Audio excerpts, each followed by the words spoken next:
mendadak ada Amin. Jadi akan diwakili dengan pembicara lainnya yang juga luar biasa, yaitu Pak Adi Suryaya. Nah, dalam suatu kegiatan bisnis seringkali kita dihadapi dengan yang namanya resiko. Lantas, bagaimana sih cara mengelola resiko tersebut agar tidak menjadi bumerang bagi kita nantinya?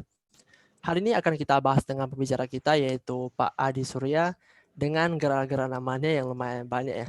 Pasti banyak ilmu yang kita bisa gali nih di malam ini. Jadi teman-teman jangan lupa untuk simak webinar ini dari awal sampai ke akhir ya. Nah, untuk moderator kita hari ini dengan Pak Yulfi Swandi SEMM, salah satu dosen mata kuliah Manajemen Risiko Universitas Internasional Batam. Saya Gus Fan selaku pembawa acara malam ini. Baik, untuk mempersingkat waktu, jadi langsung saja kita masuk ke acara selanjutnya ya, yaitu berdoa agar acara ini berjalan dengan lancar. Berdoa menurut agama dan kepercayaan masing-masing, berdoa dimulai.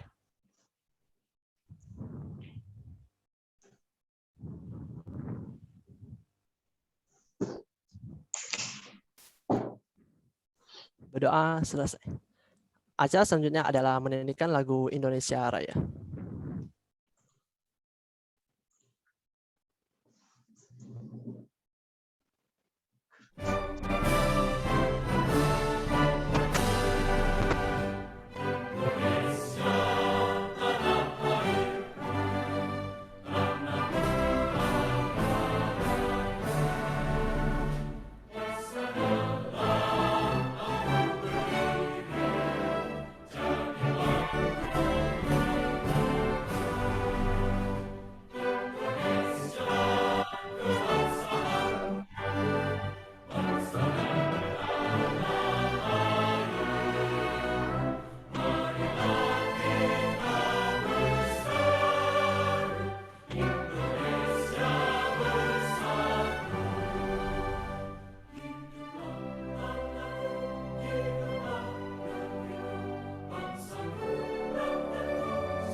Oke, selanjutnya kita langsung mendengarkan pemaparan materi oleh narasumber kita pada malam hari ini ya, yaitu Pak Adi Surya. Kepada Bapak kami persilakan.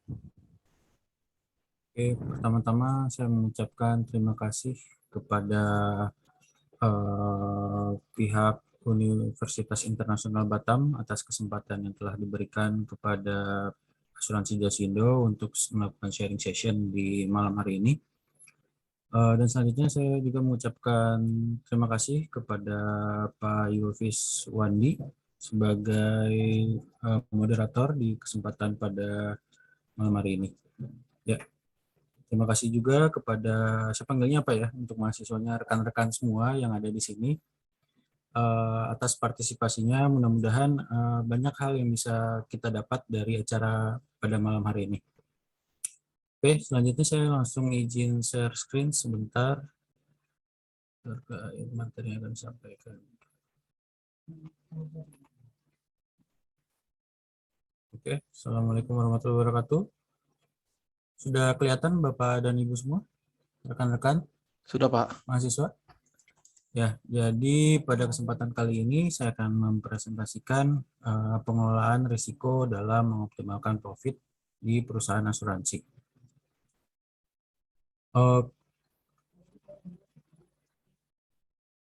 Oke, ini sekedar apa ya, perkenalan. Jadi sekali lagi mohon maaf pembicara sebelumnya yang sudah seharusnya hadir menyampaikan materi, yaitu Ibu Faktasia Anita selaku Group Head Manajemen Risiko di PT Asuransi Jasa Indonesia berhalangan hadir. Jadi pada kesempatan kali ini saya yang akan menggantikan beliau. Perkenalkan, nama saya Adi Surya.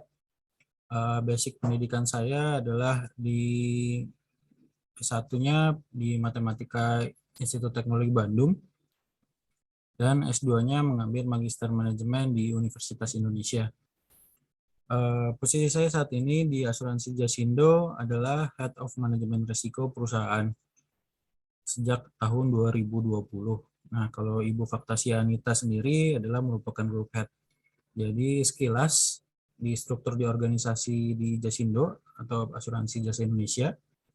Nah, ini yang pertama dari direktur utama, di bawahnya ada Group Head, dan saya di bawah dari Group Head. Nah, dari saya ada beberapa orang anggota tim yang menjadi ikut membantu saya di unit manajemen risiko perusahaan. Sebelumnya saya lebih banyak bekerja di bidang di bisnis asuransi migas. Jadi sebelumnya sempat di marketing, selanjutnya di underwriting, dan sebelumnya juga menjadi underwriter. Langsung aja, ini terkait dengan pemaparan manajemen risiko. Pemaparan kali ini kita bagi menjadi 3 poin penting. Yang pertama, pentingnya manajemen risiko perusahaan. Yang kedua, tata kelola, governance, manajemen risiko perusahaan. Dan yang ketiga adalah dampak manajemen risiko terhadap kinerja perusahaan. Pentingnya manajemen risiko. Nah, ini yang perlu kita ketahui sendiri, apa sih risiko dan perspektif. Mungkin rekan-rekan mahasiswa di sini ada yang bisa menjawab apa sih definisi risiko. Mungkin mahasiswa manajemen risiko di sini ada yang bisa jawab. Coba biar lebih interaktif, silakan kalau ada yang bisa menjawab mungkin di chat. Apa sih yang dimaksud dengan risiko itu?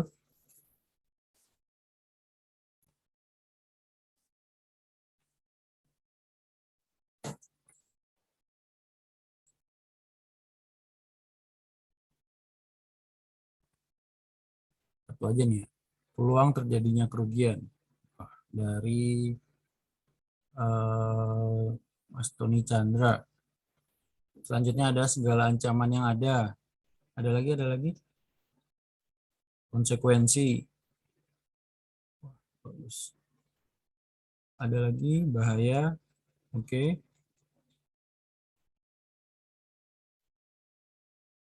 Next. Oke. Luar biasa, ini risikonya lengkap sekali nih. Risiko yang terjadi dari Mas Niko, risiko yang terjadi karena ini bahaya akibat atau konsekuensi yang dapat terjadi akibat sebuah proses yang sedang berlangsung atau kejadian yang akan datang. Dampak. Nah, sebenarnya macam-macam ya dari definisi risiko ya.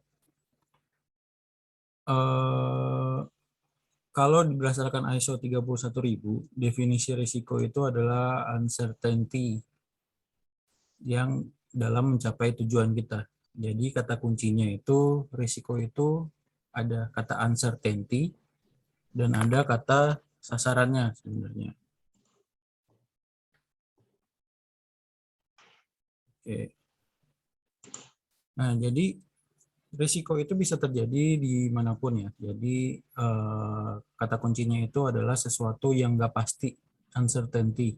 Nah, sedangkan sasaran itu, jadi misalkan gini, kalau kita saat ini ada risiko risiko harga saham anjlok gitu ya, kan uncertain ya. Nah, tapi sebenarnya kalau di kita, apakah itu menjadi risiko buat kita gitu, orang-orang yang tidak memiliki saham? Nah, tentu saja bukan gitu, karena itu bukan menjadi sasaran kita. Nah, jadi pentingnya itu kita harus memiliki sasaran dulu, baru kita memiliki risiko itu. Kalau kita nggak punya sasaran, risiko itu itu bukan menjadi suatu risiko. Nah, jadi yang paling penting pertama dalam perspektif memahami risiko ini, yang pertama kita pahami dulu visi, misi, strategi perusahaan, dan juga proses utama perusahaan. Nah, nanti yang kelima yaitu kita harus paham juga identifikasi risiko-risiko yang ada. Dan yang terakhir, poin nomor 6, perspektif yang akan coba kita pahami adalah risiko itu bersifat tidak pasti. Tadi yang seperti saya sampaikan ya, uncertainty. Kalau pasti, itu pasti kalau ada sesuatu yang bersifat kepastian, itu namanya bukan risiko. Gitu. Misalnya, misalnya apa ya, kalau matahari terbit gitu kan, nah itu kan pasti bukan sesuatu risiko gitu, karena itu adalah suatu kepastian. Nah, selanjutnya juga risiko itu terminologinya bukan hanya sesuatu yang bersifat negatif, tapi juga risiko ada yang namanya upside risk, risiko yang memiliki dampak positif, dan juga ada namanya downside risk, yaitu risiko yang berdampak negatif. Nah, terminologi ini memang berbeda-beda ya. Ada yang istilahkan namanya pure risk, itu berarti risiko yang hanya berdampak negatif saja. Oke, ini perspektif-perspektif yang harus kita pahami terkait manajemen risiko. Jadi kata kuncinya itu adalah sebelum risiko itu antara lain yang pertama apa sasaran kita, entah itu visi, misi kita, strategi, dan sesuatu yang tidak pasti, uncertain. Nah, itu adalah risiko. Nah, ini bagaimana kita memformulasikan strategi dari awal perusahaan, dari awal bagaimana kita mengelola risiko di awal perusahaan, di awal-awal lah. Jadi yang pertama kita tentukan dulu visi misi kita. Jadi dari sisi perusahaan secara keseluruhan, secara luas. Nah, lalu kita menentukan tujuan kita. Kemudian kita turunkan lagi menjadi sasaran-sasaran strategis. Terus kita turunkan lagi menjadi program dan sasaran kegiatan. Nah, semua itu kan harus tertuang dalam suatu anggaran. Nah, dalam pelaksanaan pengelolaan organisasi, ini ada risiko-risiko yang melekat. Nah, risiko-risiko ini dinamakan inherent risk. Jadi, dalam penyusunan ini tentu ada risiko dalam melaksanakan program-programnya, dalam cara-cara kita mencapai sasarannya. Nah, tentu ada risiko-risiko yang melekat. Nah, ini dinamakan inherent risk. Bagaimana tentunya misalnya dari perencanaan kita, dari strategi kita.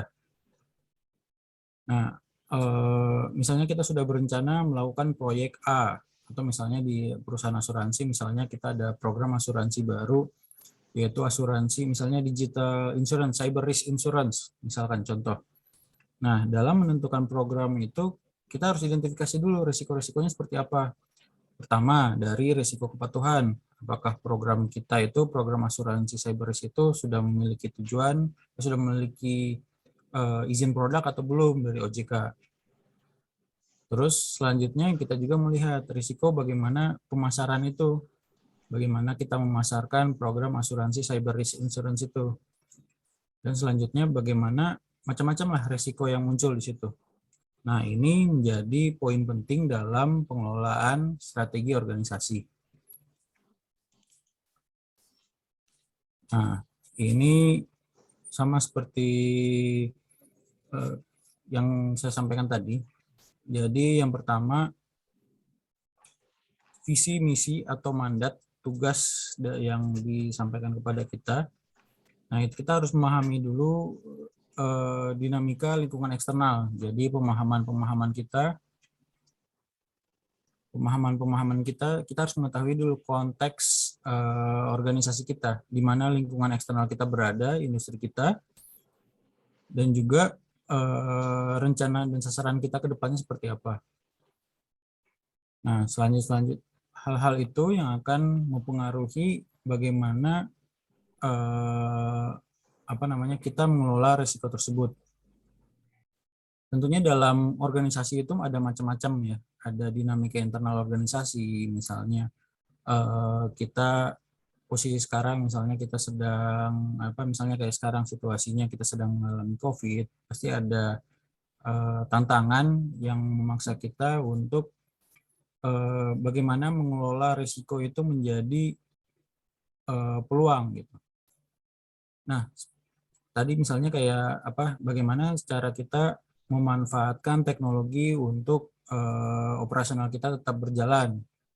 Nah, ini perlu diidentifikasi. Jadi misalnya contoh-contohnya dari meeting-meeting yang ada selama ini kita melaksanakan secara online dan koordinasi dilakukan secara online. Bagaimana kita menjual, sales produk kita, asuransi kita ke nasabah-nasabah kita. Nah, itu juga secara online. Tentunya harus diidentifikasi juga risiko-risikonya. Tentunya kita harus lebih intensif. Misalnya kalau bertemu lewat Zoom meeting, tentu kesan yang didapatkan tidak sedalam bertemu langsung. Nah, tentu perlu kita pahami risiko-risiko itu. Berarti nanti nggak fokus. Itu bagaimana kalau bertemu online. Nah, perlu kita siasati dengan cara-cara mitigasi risiko-risiko itu agar dapat diminimalisir. Nah, konteks organisasi, jadi dari manajemen risiko ini, kalau dulu frame berpikirnya itu manajemen risiko hanya menjaga nilai. Jadi hanya bagaimana kita istilahnya seolah-olah kalau perusahaan kita mengidentifikasi risiko-risiko negatif aja gitu.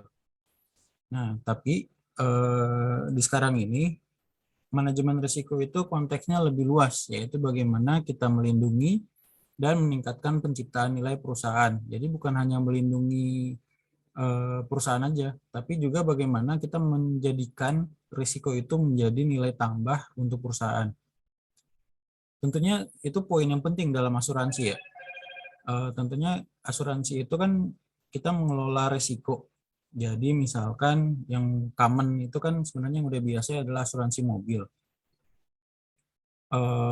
Saat rekan-rekan di sini, mahasiswa di sini, misalkan mengasuransikan kendaraannya kepada perusahaan, katakanlah Jasindo, asuransi Jasindo. Nah, saat mengasuransikan itu, pasti memilih perusahaan yang mengelola risikonya bagus gitu. Nah, itu tentu menimbulkan kenyamanan. Apakah bagaimana dari kemampuan perusahaannya, bagaimana dia mengelola pengelolaannya. Nah, tentu itu menjadikan nilai tambah. Nah, jadi poin di situ adalah pengelolaan risiko itu bukan hanya untuk melindungi perusahaan dari ancaman-ancaman eksternal maupun internal, tapi juga bagaimana memanfaatkan risiko-risiko yang ada sehingga menjadi peluang untuk menambah added value dari perusahaan. Nah, ini beberapa manfaat penerapan manajemen risiko perusahaan, antara lain dengan adanya penerapan manajemen risiko, kita bisa melakukan identifikasi, pengukuran, analisis, mitigasi berbagai risiko dari berbagai macam komposisi. Nah, poin kedua, nah ini tadi, penciptaan nilai tadi. Kita membangun sustainable competitive advantage. Kita membangun keunggulan kita dibandingkan kompetitor kita. Yang ketiga yaitu meningkatkan efisiensi. Terus kita dapat lebih tahu mengidentifikasi implikasi dinamika-dinamika yang ada dan dapat memanfaatkan strength, weakness, opportunity, dan threat. Memanfaatkan kekuatan kita, memanfaatkan bagaimana meminimalisir kelemahan kita, memanfaatkan opportunity yang ada, dan bagaimana mengelola ancaman-ancaman yang ada.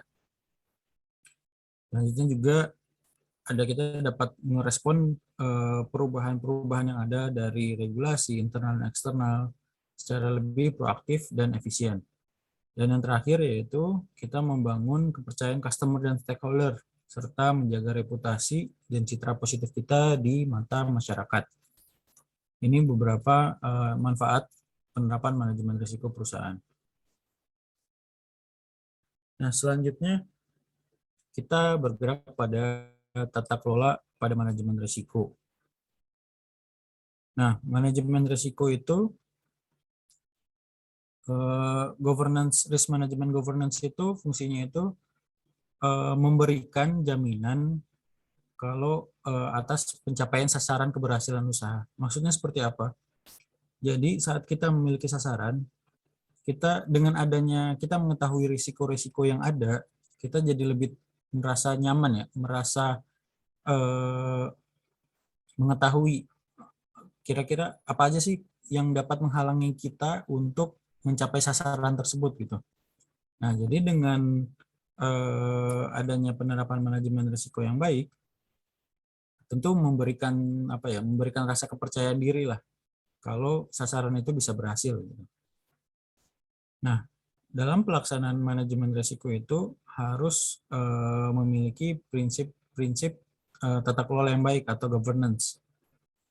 Nah, jadi bagaimana sistem pelaporan manajemen risiko, jadi bagaimana pengelolaan risiko, pelaporannya, reviewnya, monitoring dan reportingnya. Nah, itu harus terkelola dengan baik. Dan juga penerapan manajemen risiko ini juga tidak bisa dipisahkan dari proses-proses maupun kegiatan utama di dalam organisasi. Nah, ini prinsip tata kelola ya. Kalau mungkin yang pernah familiar dengan bahasanya GCG ya, Good Corporate Governance, jadi bagaimana pengelolaan perusahaan yang baik, ada prinsip-prinsipnya itu ada namanya tarif atau tarik macam-macam. Jadi ada transparansi, akuntabilitas, responsibilitas, independensi, dan yang terakhir adalah keadilan atau fairness. Makanya disingkatnya tarik atau tarif. Nah, jadi prinsip-prinsip itu penting dalam pengelolaan manajemen risiko. Yang pertama, transparansi. Jadi risiko itu bukan hanya berpengaruh terhadap satu unit bisnis saja. Tentu ada keterkaitan antara risiko yang satu dengan risiko yang lain. Misalnya kayak di kita misalnya ada unit IT, misalnya ada grup teknologi informasi. Tentunya kalau ada risiko misalnya di ruangan server itu suhu harus dingin ya. Suhu itu harus di bawah 9 derajat misalkan. Nah, tentunya kalau misalnya ternyata pengelolaan risiko itu tidak berlangsung dengan baik, nah tentunya berdampak ke satu yang lain. Jadi kalau servernya overheat, ternyata suhu AC-nya tidak bekerja, sistem pendinginnya tidak bekerja, maka mempengaruhi kemampuan kita dalam operasional. Nah, itu mengakibatkan jadi risikonya sederhana, misalnya AC-nya kurang dingin karena perawatannya nggak dicuci atau freonnya habis. Nah, tapi berdampaknya signifikan. Jadi misalnya nanti saat kita melakukan operasional ternyata berhalangan gitu karena sistem IT kita, server kita untuk mendapatkan informasi tidak berhasil, tidak dapat dilakukan. Nah, makanya risiko itu harus transparan. Jadi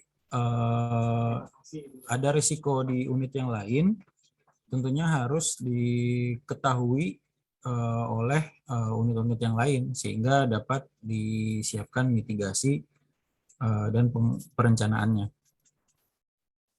Terus juga ada prinsip akuntabilitas, jadi terkait dengan tanggung jawab yang ada. Nah, jadi dalam pengelolaan manajemen risiko harus ada fungsi-fungsi, yaitu bagaimana penanggung jawab tertinggi ada pada direksi. Tapi direksi juga kan harus ada pengawasannya. Kalau di Indonesia yang menerapkan sistem two tiers, jadi ada direksi dan dewan komisaris. Jadi memang ada yang melaksanakan eksekusi program-program itu ada direksi. Nah, untuk pengawasan tertinggi ada di komisaris. Dan juga delegasi pertanggungjawaban untuk mitigasi manajemen risiko dan pengelolaan manajemen risiko harus jelas di setiap jenjangnya. Juga terkait responsibilitas itu harus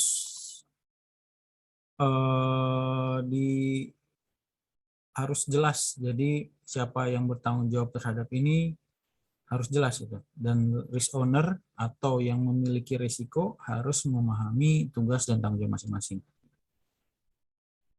Nah, selanjutnya independen. Ya berarti pengelolaan risiko itu harus dikelola secara baik, namun jangan sampai dipengaruhi oleh siapapun gitu. Misalnya ini dalam konteks ada risiko fraud.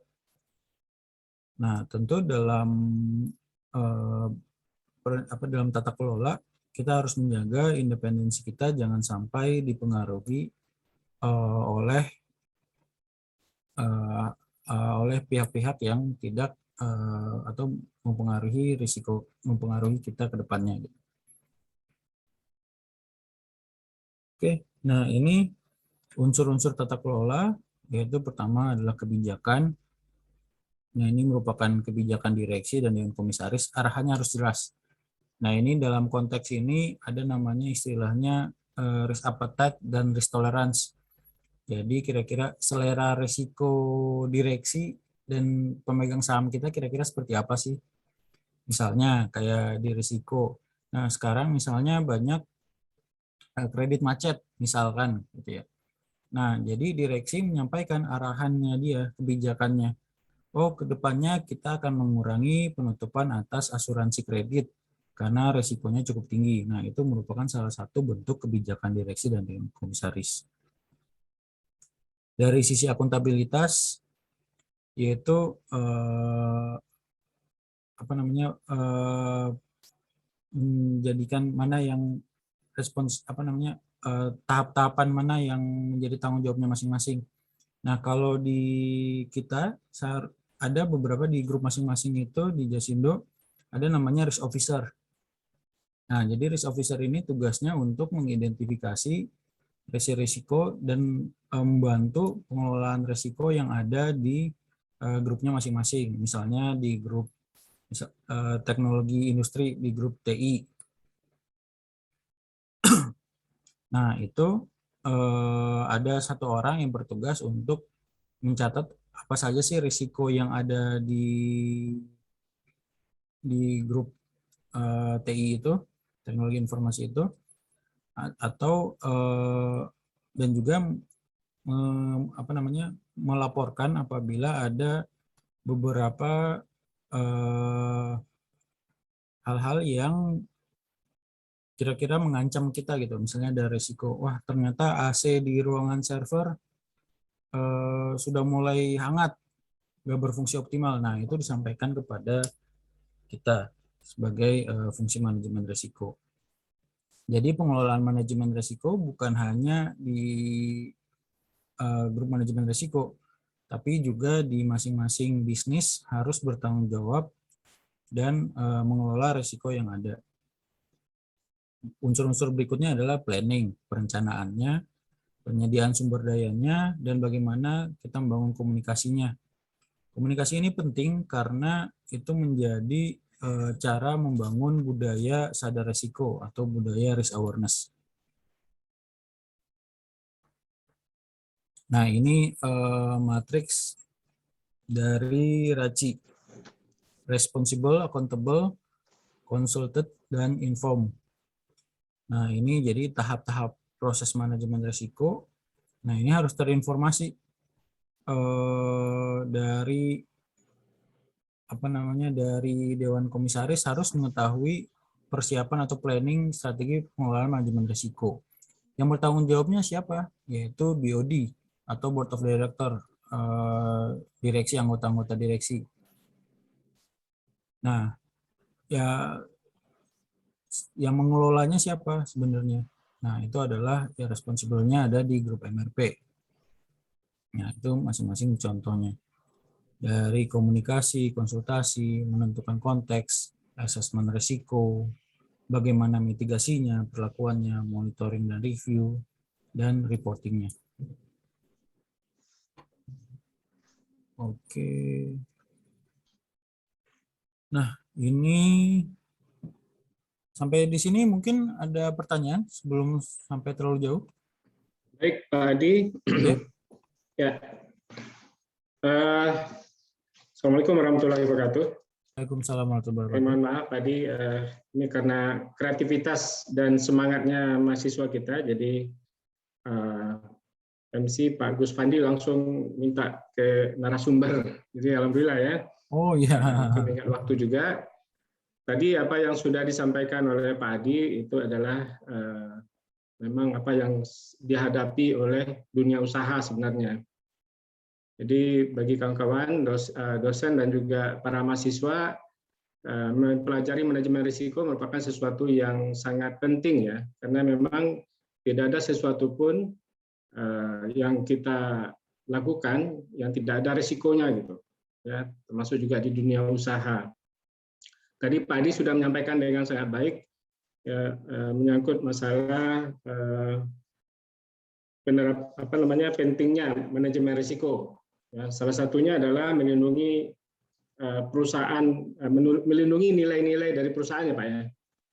Kemudian meningkatkan competitive advantage, juga meningkatkan trust, bagaimana sebuah perusahaan itu kalau dia menerapkan manajemen risiko, pasti dia akan bisa dipercaya oleh konsumen atau masyarakat. Kita akan dalami dulu Pak Adi, biar mahasiswa kita bisa lebih dalam lagi memahami bagaimana pentingnya manajemen risiko di perusahaan. Karena kalau kita lihat sebenarnya di lembaga keuangan itu adalah lembaga yang memiliki tingkat kematangan risiko yang sudah cukup bagus ya Pak ya. Karena di POJK itu juga sudah diatur bahwa lembaga keuangan bank maupun non-bank itu harus menerapkan manajemen risiko. Silakan bagi kawan-kawan mahasiswa yang ingin bertanya, kami persilakan. Ini ada beberapa sebenarnya yang sudah bertanya Pak Adi. Sebentar saya coba bacakan. Apa dampak dari risiko tersebut bagi perusahaan? Kira-kira seperti itu dari Tiara ya. Dari Tiara Anissa. Mungkin dikumpulin dulu Pak ya, jadi biar mungkin Anda bisa dicari irisan jawabannya. Saya baca dulu ya Pak ya. Boleh Pak. Saya kumpulin nanti biar Bapak bisa merangkum jawabannya. Baik, resiko itu merupakan konsekuensi. Nah ini mungkin suatu pernyataan ya dari Justianita. Kemudian resiko itu berbahaya. Nah ini juga termasuk pemahaman kita bagaimana resiko itu ya dianggap sebagai apa. Kemudian Sevia juga menyatakan bahwa segala kemungkinan buruk yang dapat terjadi itu merupakan sebuah resiko. Kemudian resiko yang terjadi karena adanya tidak berfungsinya sistem internal dan eksternal. Nanti Pak Adi bisa tanggapi ini. Kemudian potensi terjadinya sebuah kerugian. Ini pendapat mahasiswa tentang apa itu sebenarnya resiko.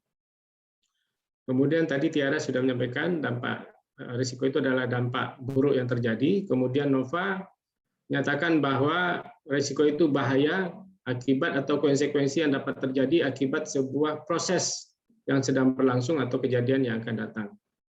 Ini belum pertanyaan ya, para mahasiswa tolong dibuat pertanyaan yang spesifik ya. Mungkin itu dulu Pak Adi. Saya melihat bahwa dari pemahaman mahasiswa itu risiko itu dianggap sebagai sesuatu yang merugikan. Bagaimana kita menanggapinya Pak Adi? Apakah betul risiko itu merugikan atau justru ada kesempatan untung di situ? Iya, betul sekali Pak Yulvis. Jadi memang pengelolaan risiko bawah selalu ada bagian ekonomi. Bumi. Ya, maaf. Oke, jadi memang betul Pak Yulvis. Jadi risiko itu memang mindset dari awal saat manajemen risiko dibentuk kan bagaimana kita menghadapi ancaman-ancaman atau kendala yang dari luar gitu. Nah, tentunya ada sekarang, di era sekarang, apalagi kalau istilahnya era VUCA ya, jadi Ya. era volatile, uncertain, jadi suatu zaman di mana segala sesuatu itu terjadi dengan sangat cepat perubahannya gitu, dan chaos dan ambigu. Jadi apa ya, segala sesuatunya itu nggak bisa kita lihat secara hitam putih gitu. Nah, tentu ada apa, semakin tinggi juga risiko-risiko yang ada gitu. Nah, itu pentingnya bagaimana kita melakukan pengelolaan risiko. Nah, jadi risiko itu mindsetnya dari sebelumnya hanya beberapa hal-hal yang negatif, namun juga bisa melihat sebagai suatu peluang gitu. Nah, contohnya aja misalnya di industri asuransi. Nah, jadi misalkan saat kita termasuk industri yang benar-benar sangat terpapar dari risiko, karena memang tugasnya kita perusahaan asuransi adalah mengelola risiko. Jadi kita menerima risiko dari nasabah kita, dari customer kita, kemudian kita accept risikonya, kita terima risikonya. Nah, jadi kalau ada apa-apa dengan imbal hasil, yaitu bentuknya premi. Jadi simpelnya itu asuransi itu adalah arisan lah. Arisan bareng-bareng, kita kumpulin duit, tanggung renteng gitu kan. Kalau ternyata ada yang kena musibah atau gimana, udah kita gabung bareng-bareng duitnya, habis itu kalau ada yang kena musibah, kita bayarin bareng-bareng gitu. Nah, itu merupakan salah satu contoh, sebenarnya itu merupakan salah satu bentuk asuransi gitu. Nah, tentunya risiko-risiko yang ada tentu menjadi peluang buat kita, apalagi misalnya di sekarang misalnya kayak kasusnya kemarin yang Peduli Lindungi gitu Pak ya, Pak Yufis. Jadi kan pada saat Peduli Lindungi itu ada apa namanya, ada kebocoran data atau gimana yang ada isu-isunya, apa namanya, bukan isu ya, ada temuan katanya ada kebocoran data dari Peduli Lindungi. Nah, itu kan mulai membangun awareness, apa namanya, kesadaran dari orang-orang pentingnya data. Nah, ini tentunya menjadi peluang, risiko di orang lain, risiko datanya bocor atau gimana, terutama perusahaan-perusahaan besar gitu kan. Nah, itu bisa dimanfaatkan oleh asuransi Jasindo dengan misalnya kita meluncurkan produk cyber risk insurance gitu.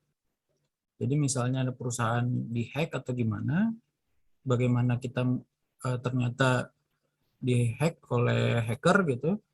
Nah, Jasindo bisa memberikan ganti rugi, recovery, perbaikan apa namanya, program-program yang rusak gitu. Nah, itu tentunya memanfaatkan peluang sehingga menjadi nilai tambah bagi perusahaan. Itu kira-kira Pak Yufis. Ya, betul sekali Pak Adi. Jadi memang yang disampaikan oleh Pak Adi ini khusus untuk adik-adik kami di mahasiswa ya, bahwa resiko itu tidak selalu negatif ya.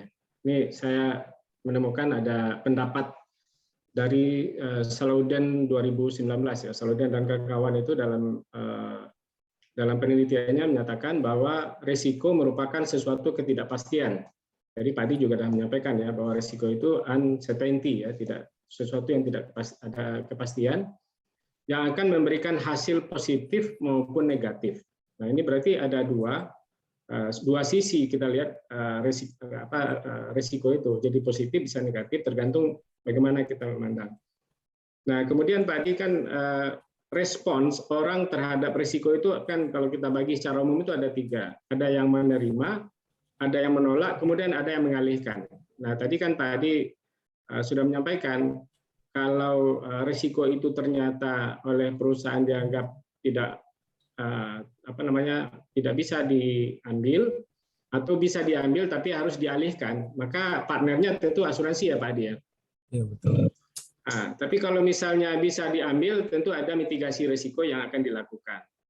Nah, ini sejauh mana Pak Adi perusahaan melihat atau bisnis kita melihat bahwa tingkat risiko seperti apa yang harus kita alihkan risiko itu atau transfer risk ya. Dalam ini mungkin asuransi Jasindo sebagai perusahaan penerima risiko itu, tapi perusahaan tentu akan berhitung cost and benefit ya ketika dia menginsuransikan. Tentu dia akan menilai cost yang akan dikeluarkan oleh perusahaan, sehingga itu berdampak kepada income statement-nya. Tetapi ketika dia tidak mentransfer risiko tersebut ke pihak lain, katakan ke insurance, apabila terjadi risiko mungkin kerugiannya lebih besar. Bagaimana menggambarkan ini, Pak Adi? Ya, tentu Pak. Jadi memang misalnya kita dari punya sudut pandang dari perusahaan biasa ya, misalnya kita ambil contoh misalnya perusahaan perkapalan, perusahaan migas gitu Pak ya. Nah, tentunya dalam apa namanya ada beberapa, tentunya dia identifikasi dulu risiko-risiko yang ada di dia apa aja gitu. Misalnya kayak perusahaan perkapalan, misalnya kayak perusahaan perkapalan,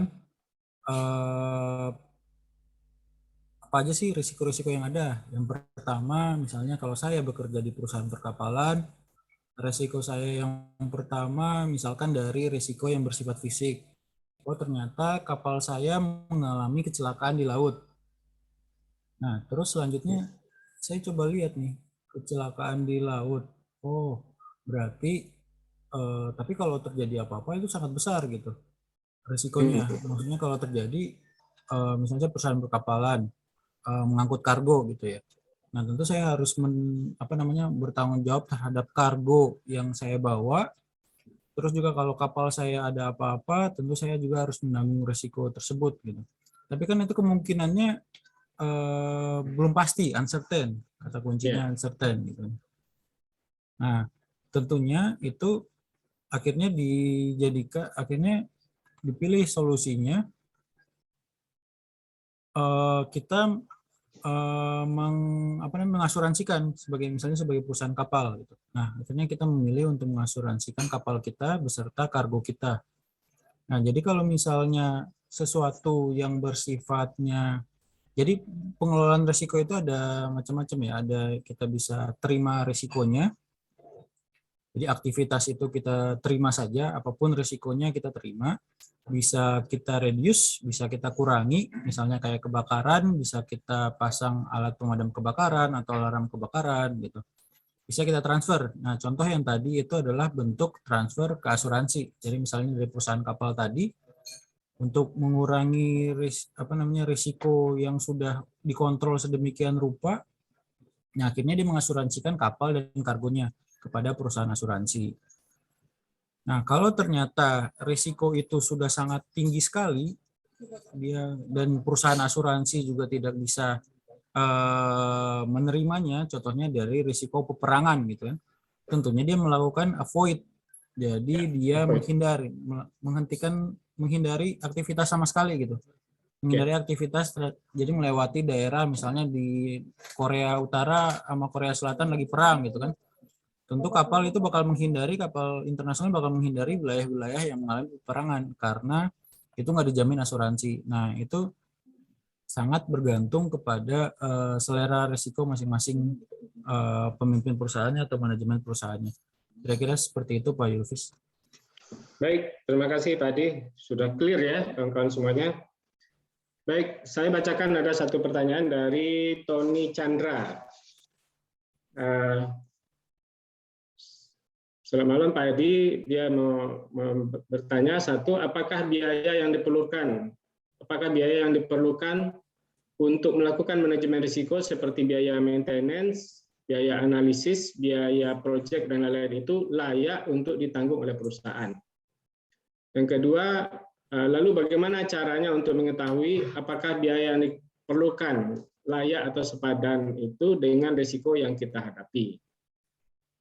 Kemudian yang ketiga, apakah memungkinkan jika risiko dari kerugian yang sedang kita hadapi ternyata tidak sebesar biaya yang perlu kita keluarkan untuk manajemen risiko. Mungkin tadi larinya ke transfer tadi, Pak. Kita mengeluarkan biaya, tapi apakah sepadan dengan biaya yang kita keluarkan itu dengan kerugian yang kita hadapi. Silakan Pak Adi. Ya, betul Pak. Jadi memang hal yang pertama harus kita lakukan tahapan-tahapannya itu tadi, bentar ya. Tahapan-tahapan. Nah, jadi kembali ke slide ini. itu makanya pentingnya identifikasi dan pengukuran risiko. Jadi kalau dilihat dari 3 pertanyaan itu, bagaimana sih intinya bagaimana kita mengetahui, ada di poin nomor 2 sebenarnya saya rasa kunci jawabannya, yaitu bagaimana caranya mengetahui apakah biaya yang diperlakukan layak atau sepadan dengan risiko yang kita hadapi. Nah, makanya manajemen risiko ini memang lebih bersifat seni. Makanya makanya manajemen ya. Jadi kalau ilmu manajemen kan lebih bersifat seni ya. Bukan sesuatu yang pasti eksak atau gimana gitu. Nah, poin pertama dalam penyusunan melakukan identifikasi itu adalah pertama kita identifikasi risiko-risiko yang ada. Misalnya simpelnya di kos-kosan lah, Pak, biar lebih terbayang di asuransi. Apakah perlu kita membayar premi asuransi untuk kos-kosan kita gitu kan sebenarnya. Itu salah satu contoh biayanya. Nah, pertama kita identifikasi dulu risiko-risiko yang ada di kos-kosan. Yang pertama, kalau saya hanya penghuni kosan, saya lihat lagi perjanjian saya dengan pemilik kosan tuh apa aja sih sebenarnya. Kalau ternyata saya harus, kalau terjadi apa-apa saya harus bertanggung jawab atau gimana. Nah, itu kan ternyata kalau ada kerusakan saya harus bertanggung jawab. Nah, berarti saya harus mengelola risiko itu gitu. Misalnya saya harus memastikan pintu terkunci dengan baik. Jadi barang-barang yang punya pemilik kosan itu bisa terlindungi gitu. Nah, itu salah satu cara identifikasinya. Bagaimana kita menganalisa risiko-risiko apa aja gitu. Nah, kemudian terkait dengan habis itu selanjutnya poin yang penting dalam pengukuran itu selain frekuensi, jadi seberapa mungkin sih risiko itu terjadi. Poin selanjutnya adalah mengetahui dampak, sejauh mana dampak itu terjadi. Kalau poin simpelnya menjawabnya sebenarnya jika dampak biaya untuk melakukan mitigasi itu melebihi dampak yang ada, tentunya nggak usah dilakukan gitu. Misalnya apakah perlu di kos-kosan saya harus menyewa satpam gitu untuk menjaga keamanan khusus untuk kamar saya gitu kan. Nah, itu tentu sudah nggak cost efisien. Nah, makanya memang dalam pengelolaan risiko itu benar-benar bergantung kepada selera kita. Nah, itu makanya istilahnya kalau pengelolaan itu kalau misalnya itu namanya as low as reasonable practicable. Jadi kayak di perusahaan-perusahaan itu apakah dia harus memasang alarm di semua tempat gitu biar aman? Tentu dia harus mencari efisiensi, dia harus mengidentifikasi poin-poin mana aja gitu yang kira-kira beresiko tinggi. Kalau dipasang semuanya tidak cost efektif lah, biaya penanganan resikonya itu malah lebih tinggi dibandingkan dengan dengan dampak yang ada. Sama lah kayak misalnya kita jualan bakso gitu kan sebenarnya. Apa perlu kita ada karyawan kita misalnya ada 5 orang gitu. Bakso kita, warung baksonya kita lumayan tinggi. Nah, apakah worth it kita mempunyai divisi SDM khusus untuk bakso kita gitu. Nah, itu memang simpelnya risiko dan biaya penanganannya dampaknya harus dicari keseimbangannya. Nah, memang itu merupakan suatu seni. Jadi memang kata kuncinya bagaimana kita melakukan pengukuran itu seeksak mungkin, sejelas mungkin sehingga nanti biaya-biayanya itu bisa disesuaikan. Intinya sih seperti itu, Pak Yusuf. Ya, betul. Baik, kami beri kesempatan kepada mahasiswa yang ingin bertanya secara langsung boleh dengan cara raise hand ya. Kami persilakan, atau bisa juga menulis di kolom QA. Ada, ini dosen yang mendengar nanti bisa memberikan nilai plus ya bagi mahasiswa yang bertanya langsung. Ada Pak Edi juga di sini. Ya mungkin sekedar sharing Pak Yulfis, ya, sambil silakan, menunggu Pak. Pertanyaan Pak. Ya, silakan. Jadi mungkin kan sebenarnya jenong-jenongnya itu. Ya, silakan. langsung ada. Oh iya, biasa kalau ini Nah. banyak bocor memang. Nah, Iya, jadi terus. mungkin dari teman-teman mahasiswa belum terbayang gitu ya sebenarnya. Iya, iya. Konteksnya pas saya jadi mahasiswa juga saya bingung gitu. Ilmu manajemen ini kan luas banget gitu. Benar. Kadang-kadang kan basic ilmu manajemen kan planning, do, check, action, evaluasi gitu kan. Atau Six Sigma atau bagaimana macam-macam teori-teori terkait manajemen. Nah, memang manajemen risiko ini bukan sesuatu hal yang bisa langsung orang bisa langsung masuk ke dalamnya dan langsung tahu gitu apa yang harus dilakukan. Manajemen risiko itu hal yang paling penting adalah bagaimana kita memahami organisasi kita. Makanya kalau di SNI ISO misalnya kita berdasarkan ISO 31000, Ya. kita harus memahami bisnis kita nih konteksnya ngapain sih sebenarnya. Apa sih yang dilakukan perusahaan kita. Nah, makanya kadang-kadang pentingnya orang-orang manajemen risiko itu bukan hanya orang yang paham teori, tapi juga bisa memiliki pengalaman-pengalaman baik, walaupun mungkin nggak harus ahli di situ ya, tapi maksudnya dia benar-benar paham situasi dan kondisi real yang ada di perusahaan tersebut. Ya. Oke, tadi ini ada satu pertanyaan dari Andiana. Bagaimana mengembangkan lingkungan manajemen risiko yang tepat? Ini mungkin pengaruh lingkungan luar ya terhadap manajemen risiko. Nah, betul Pak. Nah, sebenarnya manajemen risiko itu yang penting adalah kita memiliki konkretnya ya. Jadi buat teman-teman mahasiswa nanti pada saat bekerja atau atau berbisnis, nah itu yang paling penting itu adalah bagaimana kita terinformasi dengan baik mengenai perusahaan kita. Jadi lingkungan manajemen risiko yang baik itu nggak bakal bisa berjalan kalau informasi yang ada itu tidak tersedia dengan baik dan termonitor dengan baik.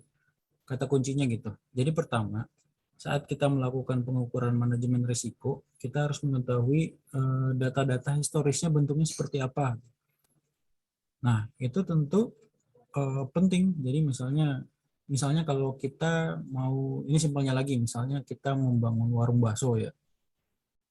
Nah, kita harus tahu bagaimana situasi keamanan di situ, misalnya dari risiko pencurian atau risiko kemalingan. Nah, kita harus tahu historisnya. Jadi berdasarkan data-data di situ kita nanya-nanya ke orang-orang gitu kan sekitar situ. Ada tukang parkir, kita tanya, Pak, ini aman nggak sih Pak? Oh, tahun sebelumnya itu pernah ada kasus pencurian nggak? Ada pernah kasus jambret nggak? Nah, itu pentingnya data di situ. Data dan informasi itu menjadi salah satu poin bagaimana kita mengembangkan lingkungan manajemen risiko yang tepat. Nah, selanjutnya itu kalau sudah ada data, yaitu adalah bagaimana kita melakukan komunikasi. Jadi komunikasi dan record. Nah, jadi kalau kita sudah mengetahui risiko, nah tentu harus terinformasikan kepada pihak-pihak terkait dan disosialisasikan dengan baik. Jadi misalkan kayak tadi kasus yang saya ambil contoh, ada satpam gitu ya, atau OB, office boy gitu ya. Nah ternyata dia melihat AC di ruang server ternyata mengeluarkan bunyi-bunyi yang gimana kira-kira ada tanda-tanda rusak gitu kan. Nah server itu kan kalau di industri yang berbasis data misalnya kayak bank, asuransi itu merupakan hal yang penting gitu. Nah seharusnya diinformasikan segera gitu. Nah itu kalau suatu kesadaran risikonya itu baik, tentu OB itu yang lagi beres-beres pasti langsung menginformasikan kepada pihak yang terkait. Tapi kalau lingkungan manajemen risikonya itu ya cuek-cuek gitu, nggak peduli, ya udah bukan urusan saya. Nah itu tentu berisiko tinggi. Nah jadi kata kuncinya itu bagaimana kita tersedia informasi terkait risiko dengan baik dan bagaimana melakukan komunikasi dan sosialisasi penanganan dan pengelolaan manajemen risiko tersebut, Pak Yufis. Ya, Kira-kira seperti baik Pak Adi. Mungkin tadi materi yang sudah disampaikan Pak Adi baru sebatas tata kelola ya. Iya, betul. Tapi masih ada satu lagi yang materi yang masih ada, yaitu dampak manajemen risiko terhadap kinerja perusahaan. Mungkin bisa dilanjut yang tadi juga Pak Adi. Mulai dari RACI tadi ya kalau nggak salah ya. Oh iya, Raci. Ah, Oh, Raci. Nah, ini nanti ya. bisa dibaca intinya ini buat teman-teman mahasiswa yang lain. Poin pentingnya saat kita bekerja nanti ini saya biar lebih mungkin belum terlalu terbayang, tapi saya berusaha untuk ini ya lebih apa ya, lebih applicable ya. Nah, Ya. jadi misalkan saat kita bekerja itu dunia kerja tuh jauh lebih random lah, lebih nggak jelas dibandingkan saat kita mahasiswa, teman-teman. Jadi kadang-kadang apa yang kita masuk itu, apapun posisi kita saat masuk, ada budaya-budaya yang entah di swasta atau BUMN, ada yang namanya politik kantor lah istilahnya gitu.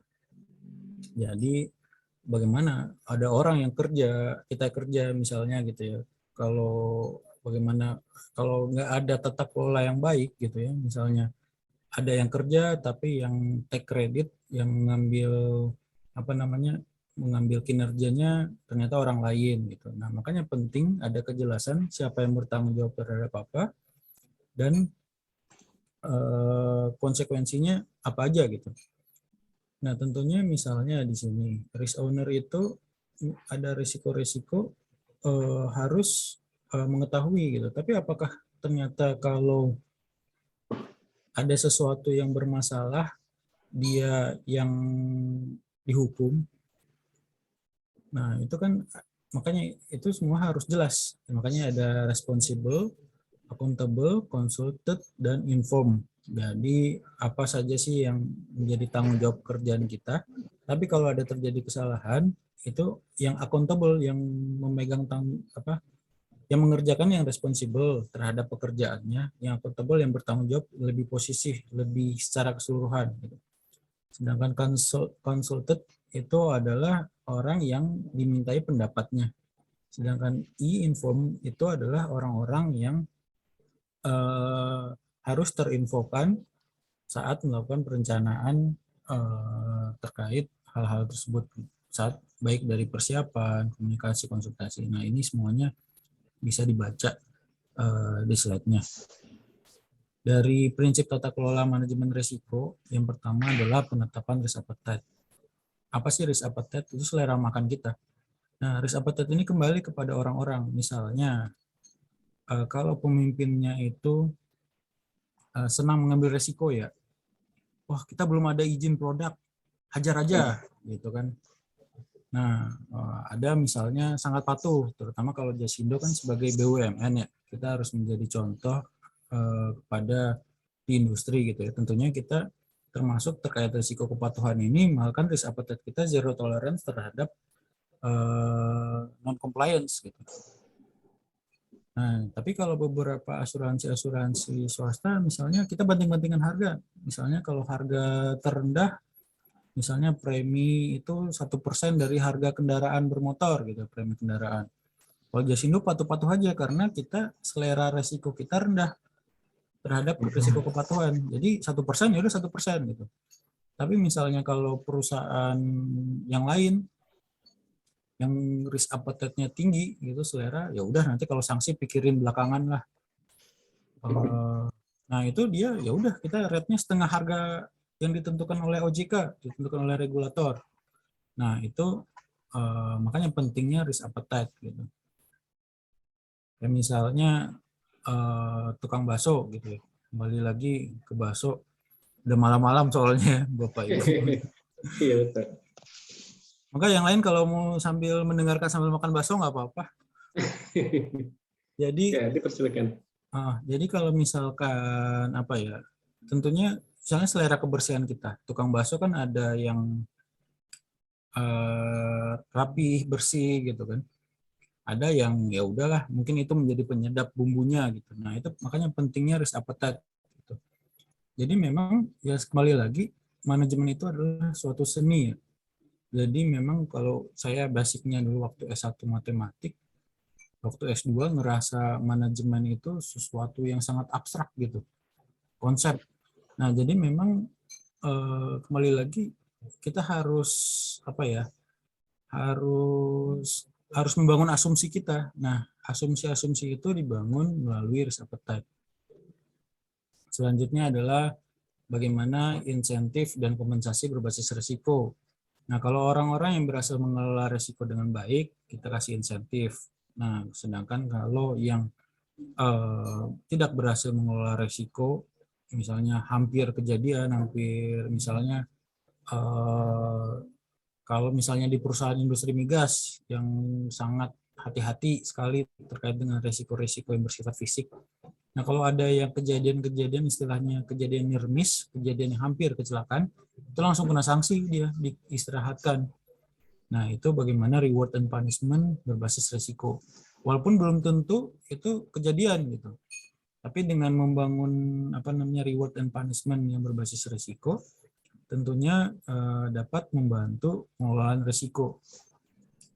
Selanjutnya yaitu eliminasi konflik of interest. Nah, ini prinsip independen dalam GCG tadi. Jadi hindari konflik kepentingan. Jadi misalkan dalam pengadaan barang dan jasa, misalnya kita mau beli server atau membeli komputer. Nah, ternyata saya punya saudara yang punya toko komputer gitu. Nah, itu harus dihindari, saya nggak boleh terlibat di pengadaan komputer. Nah, itu pentingnya tata kelola manajemen risiko untuk mengurangi risiko fraud. Risiko pemalsuan lah. Terus kemudian pentingnya mengembangkan budaya risiko, komunikasi-komunikasi yang efektif. Terus pemimpin yang bertanggung jawab terhadap risikonya dan termasuk fungsi manajemen risiko itu harus kuat. Jadi harus tegas. Ya, CRO itu adalah Chief Risk Officer, jadi yang bertanggung jawab kepada risiko secara keseluruhan, dan yang terakhir adalah memiliki kompetensi yang baik. Jadi kalau simpelnya dia harus paham apa itu risk register, key risk indicator, bagaimana menghitung risiko. Nah, itu poin-poin penting dalam pengelolaan prinsip tata kelola manajemen risiko yang baik. Nah, ini konteks organisasi ini dalam istilah manajemen risiko tuh ada namanya 3 line of defense.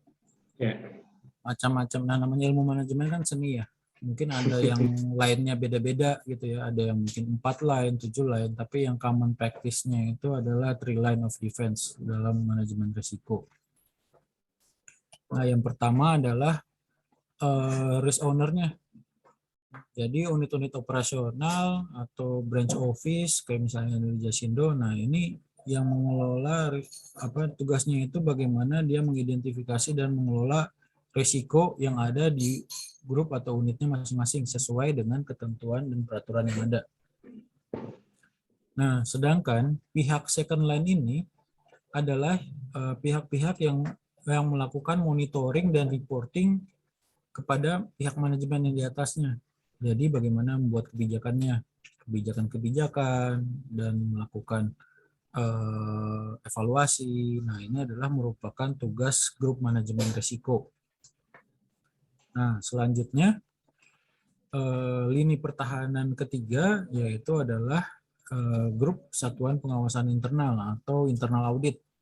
Nah, tugasnya ini untuk melakukan audit, evaluasi terhadap bagaimana sih yang lini pertama mengelola resikonya dan lini kedua yaitu grup manajemen risiko perusahaan berfungsi dengan baik dan optimal. Nah, masing-masing pihak ini nanti juga melaporkan dan dilaporkan kepada direksi. Misalnya kalau di direksi, kalau di peraturan OJK itu harus dibentuk komite manajemen risiko yang mengawasi kondisi risiko dan strategi pengelolaan risiko yang ada di perusahaan. Ada juga namanya komite investasi dan pengelolaan aset liabilitas, bagaimana strategi investasi kita dan pengelolaan aset-aset kita saat ini dan liabilitas kita supaya tetap seimbang. Terus ada juga komite-komite ya bagaimana strategi kita, bagaimana pengembangan produk ke depannya. Dari Dewan Komisaris sebagai fungsi pengawasan juga ada komite audit dan komite pemantau risiko. Nah, ini banyak banget nih dari grup, dari di satuan fungsinya sendiri udah ada grup manajemen risiko, di organ direksi udah ada komite manajemen risiko, dan selanjutnya di organ komisaris juga ada komite pemantau risiko. Nah, jadi memang risiko itu menjadi hal yang sangat penting dan perlu dikelola dengan baik di perusahaan. Nah, ini pentingnya penyesuaian risiko tadi seperti kata saya. Jadi risiko itu harus disesuaikan dengan tujuan, kebijakan, kemampuan perusahaan atau kapasitas perusahaan, kompleksitas perusahaan, dan ukuran dari perusahaan. Nah, dampak manajemen risiko terhadap kinerja perusahaan. Nah, ini memang sesuatu yang masih menjadi misteri ya sampai sekarang, bagaimana mengukur pengaruh pengelolaan manajemen risiko sampai apakah dengan mengelola risiko yang jauh perusahaan langsung untung gitu. Nah, itu memang hal-hal yang susah diukur secara langsung. Walaupun sebenarnya banyak penelitian. Nah, mungkin kalau yang di manajemen risiko bisa ada ide untuk kuliahnya, satunya tugasnya bagaimana mengukur risk maturity index terhadap laba perusahaan. Nah, itu bisa menjadi tugas akhirnya gitu. Tapi tentu saja ya seperti strategi, kadang-kadang biaya kita keluarkan itu belum tentu bisa langsung terukur terhadap perusahaan. Nah, prinsipnya kalau dalam bisnis itu high risk high return ya. Semakin tinggi risiko, semakin tinggi returnnya. Nah, jadi kalau kita low risk, low return. Jadi kalau risikonya rendah, ya biasanya imbal hasilnya juga bakal sedikit. Nah, idealnya memang low risk high return, tapi kondisi itu nyaris nggak mungkin terjadi ya. Cenderungannya risiko itu selalu berbanding dengan return. Nah, ini dampak COVID-19 sendiri. Nah, ini dimanapun baik di luar negeri maupun dalam negeri itu pasti sama-sama di industri itu sama-sama nggak menyangka adanya COVID-19. Nah, dari industri-industri yang ada, nah ini untuk yang mau lulus, perhatikan kira-kira industri yang bakal terdampak nih apa nih. Nah, tentunya kalau dari sini yang lagi rame kayaknya bakal di industri farmasi, industri komunikasi, dan agribisnis. Nah, kira-kira industri pariwisata, penerbangan, otomotif yang mungkin agak mengalami tantangan dalam atau berpotensi melemah dari COVID-19 ini. Nah, bagaimana dengan orang-orang misalnya kayak di Jasindo yang udah di financial? Nah, tentunya pentingnya untuk mengelola risiko-risiko yang ada. Kita harus misalnya dari risiko COVID, risiko perlambatan ekonomi. Orang boro-boro mikirin perusahaan-perusahaan kan boro-boro mikirin asuransi. Mikirin perusahaannya bisa berjalan aja kan udah syukur gitu. Tentunya ada dampak dari COVID ini, perlambatan ekonomi terhadap kinerja perusahaan finansial, terutama perusahaan asuransi. Nah, bagaimana solusinya? Nah, kita harus identifikasi dari awal risiko-risiko yang ada. Pertama, misalkan risiko penurunan pangsa pasar. Nah, berarti strateginya mau nggak mau kita harus melakukan efisiensi. Gitu. Nah, jadi mungkin biaya sosialisasi, biaya marketing kita turunkan sehingga input yang ada bisa disimbangi dengan output yang ada. Nah, ini implikasi dari COVID, yaitu pertama dari supply-nya juga, demand-nya juga berkurang, suppliernya juga berkurang, akhirnya terhambat ya jadinya mempengaruhi bisnis, ekonomi, growth. Nah, ada potensi juga layoff maupun pengangguran meningkat. Nah, bagaimana pengelolaan risiko itu sebenarnya? Nah, ini tadi yang saya bahas, risiko itu bisa ditransfer, bisa di-avoid, bisa di-retain, ya karena kita nganggap kita kuat, ya udah kita retain aja risikonya, atau kita reduce atau kita kontrol, kita kelola risiko tersebut. Kalau di asuransi ini transfer, misalnya gimana kira-kira ada risiko-risiko yang melebihi kapasitas kita. Misalnya Jasindo kan mengasuransikan satelit di Telkom. Ada satelit Telkom, satelit BRI, tapi dengan harga harga satelit yang sekian triliun, tentu menurut kita risikonya cukup tinggi, apalagi banyak banget peluncuran satelit yang ternyata gagal gitu. Nah, tentunya dengan berhitung-hitung kita mempertimbangkan lebih baik kita transfer sebagian dari risiko kita. Jadi misalnya harganya 2 triliun, kita meretensi 1 triliun aja. Jadi misalnya kalau preminya 1 miliar misalkan gitu ya. Nah, setengah dari premi itu kita berikan kepada perusahaan reasuransi. Diasuransikan kembali lah. Jadi perusahaan asuransi mengasuransikan kembali. Nah, itu salah satu contoh bentuk bagaimana kita mengelola transfer risiko yang kira-kira tinggi tapi kemungkinannya kecil. Nah, retain ya terkait dengan hal-hal yang kecil-kecil, yang kira-kira sering, dan misalnya KBM gitu ya, untuk perusahaan asuransi ya udah kita kuat kok. Kalau KBM kan paling tinggi berapa sih harga mobil? 2 miliar, 3 miliar paling tinggi. Nah, aset perusahaan kan cukup tinggi untuk mengcover itu. Ya udah nggak usah kita reaskan atau kita sesikan ke perusahaan lain, cukup kita terima aja gitu. Kalau misalkan terjadi loss, toh kita sudah mengumpulkan dari premi-premi yang lain. Terus untuk risiko-risiko yang sifatnya frekuensinya tinggi tapi dampaknya rendah, nah itu bisa kita kontrol. Jadi misalkan risiko biaya-biaya pemasaran yang tinggi, atau pemberitaan, nah itu bisa kita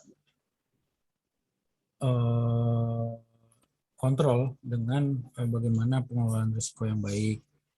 Nah, selanjutnya untuk biaya-biaya yang sebenarnya tidak perlu dan ternyata risikonya tinggi, ya lebih baik kita avoid, kita hindari sama sekali aktivitas tersebut. Kalau memang risikonya tinggi, dampaknya tinggi, dan kemungkinan terjadinya tinggi. Nah, sebelumnya ada pertanyaan. Alhamdulillah, ada pertanyaan dari Cedric Zakaria. Izin membacakan Pak Yulvis atau Pak Yulvis? Silakan. Oke. Bapak baca juga nggak Bapak? Oke. Nah, salah satu prinsip tata kelola manajemen risiko dalam lembaga keuangan tadi jelas salah satunya adalah mengembangkan budaya risiko. Jadi bagaimana caranya untuk membangun dan menciptakan mengembangkan budaya risiko itu ini Pak? Karena mengingat istilah budaya bukanlah hal yang mudah untuk diciptakan dan memakan waktu yang lama untuk dijadikan sebagai kebiasaan. Betul sekali Pak Cedric, Pak atau Bu nih? Mahasiswa, oke. Nah, memang budaya itu hal yang membutuhkan waktu untuk membangunnya. Jadi kata kuncinya itu adalah kita mulai dari hal yang kecil, kita mulai dari sekarang, dan kita mulai dari diri sendiri. Jadi memang membangun budaya itu harus dicicil-cicil ya, dipersiapkan dari hal-hal yang kecil. Kata kuncinya yang pertama adalah terus sosialisasi dan terus komunikasi. Terus kita juga harus mempunyai roadmap atau tahapan-tahapan ke depannya. Ini kan nggak mungkin 1 tahun 2 tahun ya. Nah, jadi misalnya kalau rencana jangka panjang perusahaan, budaya risiko yang pertama tentu nggak mungkin tiba-tiba kita langsung membuat suatu sistem IT yang canggih untuk memonitor risiko. Percuma, biayanya mahal. Yang penting adalah pertama bagaimana membangun kesadaran manajemen risiko. Nah, itu perlu kalau contohnya misalnya contoh konkretnya di Jasindo, sistem-sistem GRC system atau sistem iris apa-apa itu harganya bisa miliaran gitu kan sebenarnya. Nah, tapi harga-harga software-software untuk pengelolaan manajemen risiko atau pengelolaan data manajemen risiko itu nggak ada gunanya kalau cuma menjadi beban biaya dan tidak memberikan nilai tambah added value kalau orang-orangnya sendiri malas melaporkan risiko-risiko yang ada gitu, malas mengidentifikasi risiko. Nah, makanya di Jasindo itu kita ada program risk officer dan junior risk officer. Jadi kita meminta perwakilan dari tiap unit untuk membangun budaya lah. Jadi kita ngasih training ke risk officer tadi. Nah, risk officer tersebut yang membantu menularkan dan mengingatkan kepada rekan-rekan skimnya yang lain. Nah, tentu hal itu salah satu contoh simple ya. Atau juga misalnya kita sering mengadakan workshop dan sosialisasi pelan-pelan. Nah, ini memang salah satu contoh membangun budaya. Nah, memang budaya itu pasti susah, tapi ya bagaimanapun ya memang harus dilakukan, ya itu dimulai dari hal-hal yang kecil dan terus konsisten dalam melakukan sosialisasi dan komunikasi. Nah, ini beberapa dampak manajemen risiko terhadap kinerja, yaitu berpengaruh positif. Ini berdasarkan hasil kajian di riset-riset yang ada. Jadi manajemen risiko itu semakin tinggi penerapan manajemen risiko, biasanya diukurnya dalam bentuk maturity ya, maturity index manajemen risiko. Sejauh mana penerapan manajemen risiko dalam suatu perusahaan. Nah, ini mempunyai pengaruh yang kuat terhadap kinerja keuangan. Dipengaruhi secara positif. Jadi manajemen risiko kalau benar-benar dikelola dengan baik oleh pemiliknya itu membantu memberikan kontribusi yang positif. Sedangkan jika leverage atau hutangnya terlalu banyak, hutangnya tinggi, berbanding terbalik dengan semakin banyaknya kita mereasuransikan, retailnya semakin dikit, terus tanggung jawab kita semakin banyak, hutang kita, liability kita semakin tinggi juga. Nah, itu berpengaruh negatif terhadap penerapan manajemen risiko. Nah, ini hasil penelitian sebelumnya kalau manajemen risiko memberikan kontribusi 63,24% terhadap kinerja organisasi pada lembaga dana pensiun. Nah, ini contohnya untuk lembaga jasa keuangan yang menyelenggarakan program pensiun manfaat pasti. Ini sumber datanya dari aktuaris, data aktuaris di luar dari Society of Actuaries. Nah, ini pemahaman konteks organisasi, yaitu kita harus mengetahui apa sih kebutuhan-kebutuhan customer kita, harga yang murah, premi yang murah, dan macam-macam. Nah, ini 4 pilar manajemen risiko sesuai dengan POJK 44. Yang pertama adalah pengawasan aktif direksi dan dewan komisaris. Nah, jadi kalau di Jasindo itu harus jelas apa saja wewenangnya, tugasnya, terus apa aja sih bentuk-bentuk pengawasannya. Ada komite-komite yang dibentuk untuk mengawasi kinerja manajemen risiko. Juga selanjutnya kebijakan dan prosedur, SOP-nya harus ada, pedomannya harus ada, terus kebijakan perusahaan, jadi risk appetite statement dan risk tolerance-nya, mana risiko-risiko yang bisa diaccept. Misalnya kayak loss ratio di atas 100%, kalau loss-nya udah terlalu tinggi dari portofolio dari bisnis yang lain, nah kita harus review dan kalau bisa tidak ditanggung lagi risiko asuransinya ke depannya.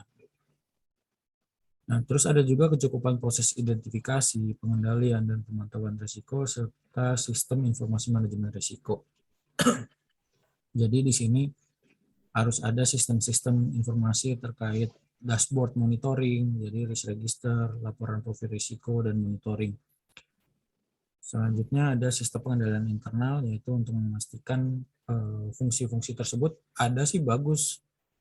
Misalnya ada komite, ada tanggung jawab, tapi kalau di atas kertas saja tentu nggak bermanfaat. Nah, perlu dipastikan fungsi-fungsi atau tugas itu berjalan dengan baik dan semestinya. Sekian dari saya, Pak Yufis. Mungkin kalau ada yang punya pertanyaan atau ada yang lebih lanjut, bisa langsung ditanyakan. Baik, terima kasih Pak Adi Surya yang sudah memaparkan materinya yang cukup baik sekali dan bermanfaat buat kita semua ya. Dimulai dari tadi pentingnya manajemen risiko perusahaan, kemudian tata kelola, kemudian juga dampak manajemen risiko terhadap kinerja perusahaan. Kita masih punya waktu lebih kurang 12 menit ya, kira-kira. Oke, malam Pak Adi. Ya, saya ingin bertanya Pak. Ya, silakan. Jadi pada saat Pak Adi bekerja atau berjabat di Jasindo ini, proyek kasus risiko terbesar apa yang pernah Bapak ataupun perusahaan Bapak bantu manage terhadap customer-nya? Jadi kalau nama customer-nya confidential, maybe can inform the industry, terus mitigasi risiko yang apa yang mereka lakukan, cost-nya seperti apa. Jadi mungkin teman-teman setelah mendengarkan real kasusnya, mereka lebih can related dengan what actually is mitigasi risiko rules like. Thank you, Pak. Oke, thank you. Oke, makasih Mas Gusvan. Jadi memang di kasus misalnya, oke lah, nggak masalah kalau saya bilangnya aja, misalkan contohnya kalau di Jasindo salah satu kontributor terbesarnya langsung aja SKK Migas ya. Nah, tentu kalau misalnya perusahaan itu, jadi SKK Migas itu adalah badan hukum milik negara yang bertugas untuk mengawasi, meregulasi seluruh eksplorasi migas di Indonesia. Jadi prinsipnya itu segala sumur-sumur migas itu dikelola oleh swasta. Jadi ada perusahaan Pertamina, termasuk BUMN ya. Ada Pertamina, ada Medco, ada ConocoPhillips. Nah, perusahaan-perusahaan itu kan tentunya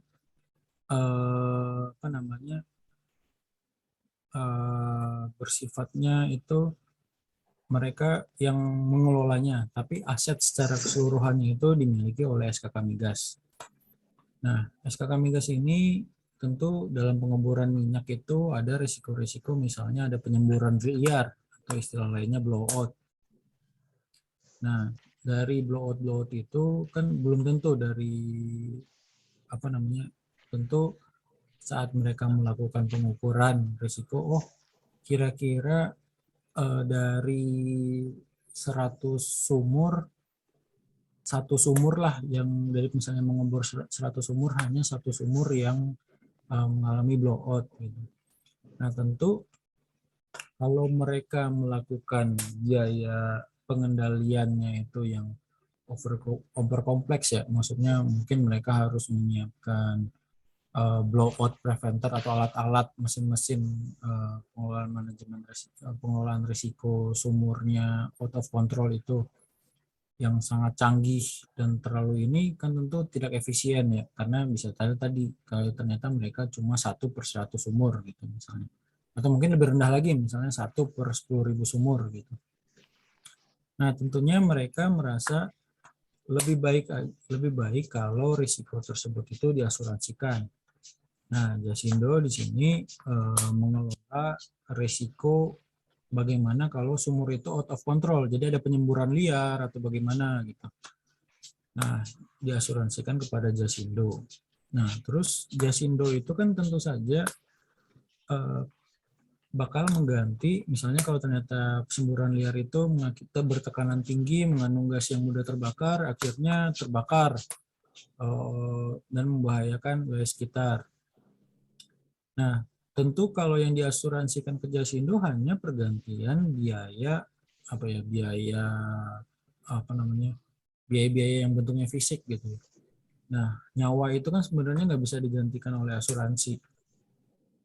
Nah, tentu pihaknya dari misalnya kayak tadi, misalnya kayak Pertamina, tentu saja nggak membutuhkan apa namanya, tentu juga dia punya, walaupun risikonya itu sudah ditanggung oleh Jasindo, dia pasti tetap punya kepentingan untuk menurunkan risikonya. Nah, Jasindo melakukan mitigasi risiko, misalnya kita sewa, karena kita juga kalau terjadi loss, kita juga rugi, Jasindo juga rugi kan, Pertamina juga misalnya rugi juga, walaupun biaya kerugiannya kalau yang fisik bisa digantikan oleh Jasindo, tapi kalau kerugian nyawa atau dampak-dampak lain yang tidak bisa dimonetisasi atau diukur dengan uang kan itu nggak bisa. Jadi sama-sama punya kepentingan yang sama untuk bagaimana mengurangi risiko tersebut.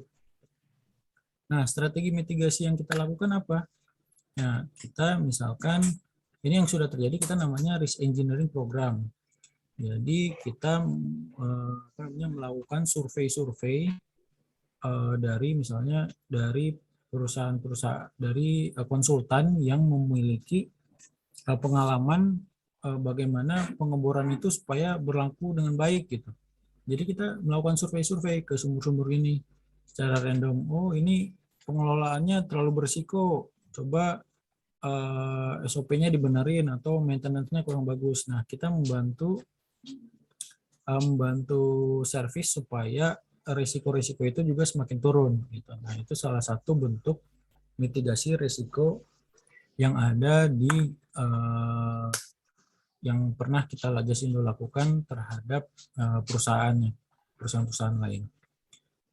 Sebenarnya manajemen risiko itu bukan apa ya, ya balik lagi ya. Jadi konkretnya itu pertama, tugas saya saat siapapun yang menjadi di manajemen risiko itu pertama adalah identifikasi risiko. Jadi baik dari dalam bisnis perusahaan, dalam proyek-proyeknya, dalam keuangannya, investasi saham, baik yang di bank atau perusahaan investasi, dia harus melakukan identifikasi risikonya itu apa aja sih. Nah, terus dia mengukurnya. Terus setelah mengukur, dia harus menentukan dia harus melakukan apa terhadap situ. Nah, memang case-case-nya itu memang unik di setiap perusahaan. Makanya manajemen risiko itu kalau itu harus mempunyai pengetahuan dasar terkait proses konteks organisasi itu, proses bisnisnya. Nah, itu salah satu makanya memang manajemen risiko itu lebih bersifat seni ya, sama seperti ilmu manajemen yang lain. Kadang-kadang kalau kita memang nggak tahu, ya udah, berarti memang kita perlu diskusi dengan yang lebih ahli. Misalnya kayak risiko IT.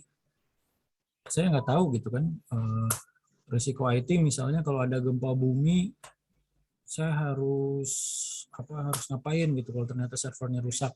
Oh, makanya kita ada namanya disaster recovery plan. Jadi tata kelola misalkan terjadi gempa bumi, backup data-datanya tuh SOP-nya seperti apa. Nah, kita susun. Nah, itu namanya disaster recovery plan. Nah, itu salah satu bentuk contoh mitigasi.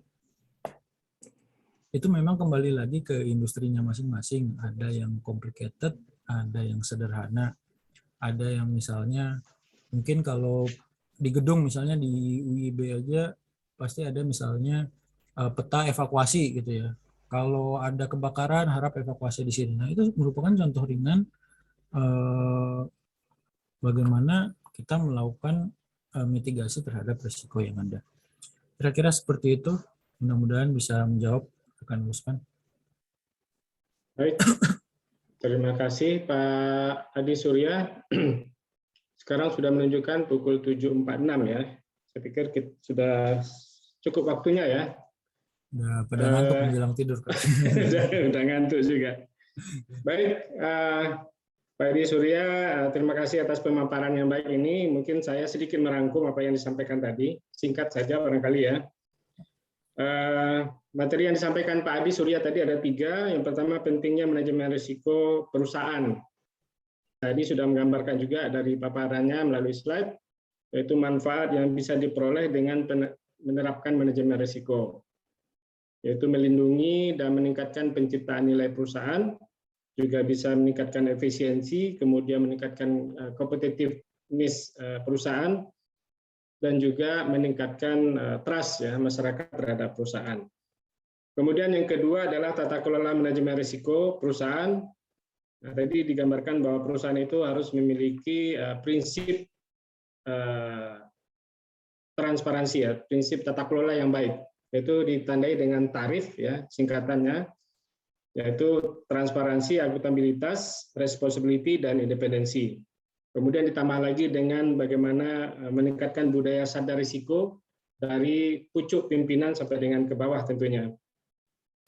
Kemudian yang ketiga adalah materinya dampak manajemen risiko terhadap kinerja perusahaan. Baru saja kita dengarkan pemaparan dari Pak Adi,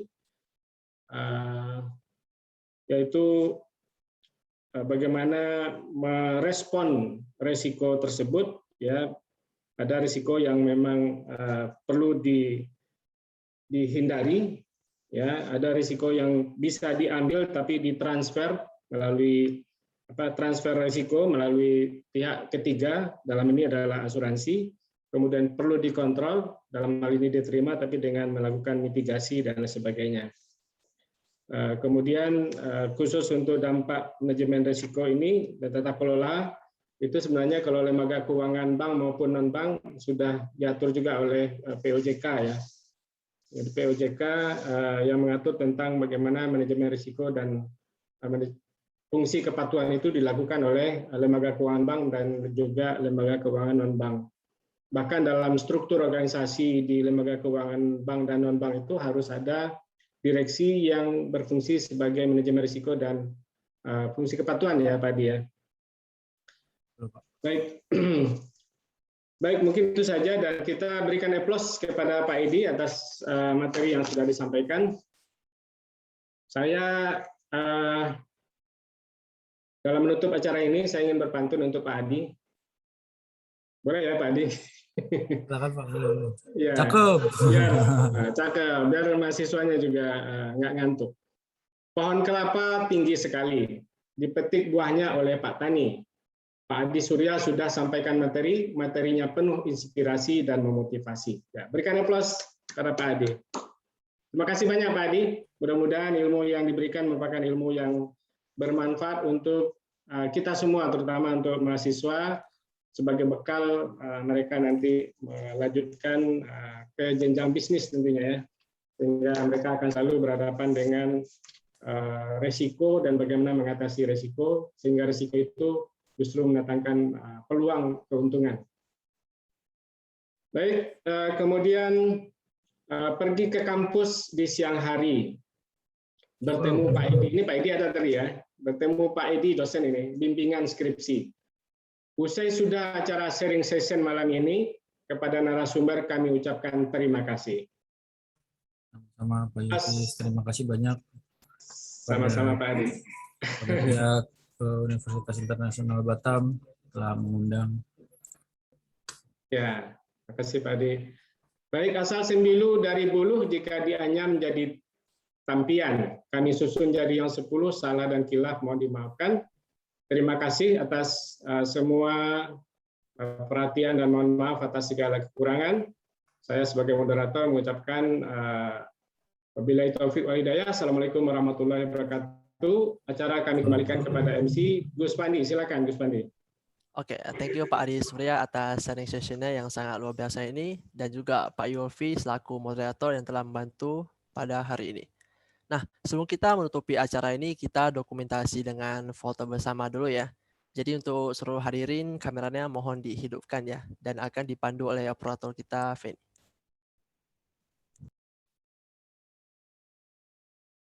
Senyum ya, senyum.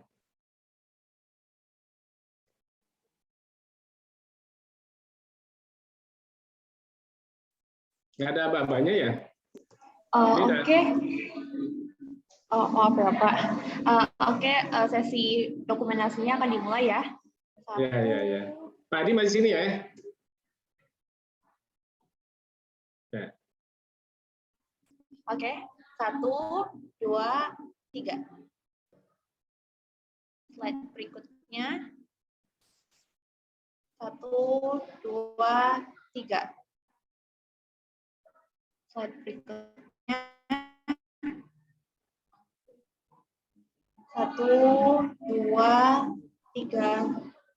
Slide berikutnya. 1, 2, 3. Oke. Sisanya belum ada yang on kamera. Saya kembalikan ke MC. Oke, thank you, Fanny. Dengan berakhirnya sesi dokumentasi ini, berakhir pula acara kita pada malam hari ini. Saya ucapkan terima kasih kepada pembicara, moderator, dan panitia yang sudah menyukseskan acara malam ini, serta juga para audiens yang sangat antusias mengikuti rangkaian acara dari awal sampai akhir. Tentunya harapan saya ke depan semoga teman-teman di sini bisa mengaplikasikan ilmu yang diberikan oleh pembicara kita. Dan satu lagi pesan saya kepada seluruh peserta, jangan lupa untuk mengisi link absensi yang telah dibagikan panitia di kolom chat ya. Sampai jumpa di lain kesempatan. Saya MC Kusvan, pamit undur diri. Terima kasih.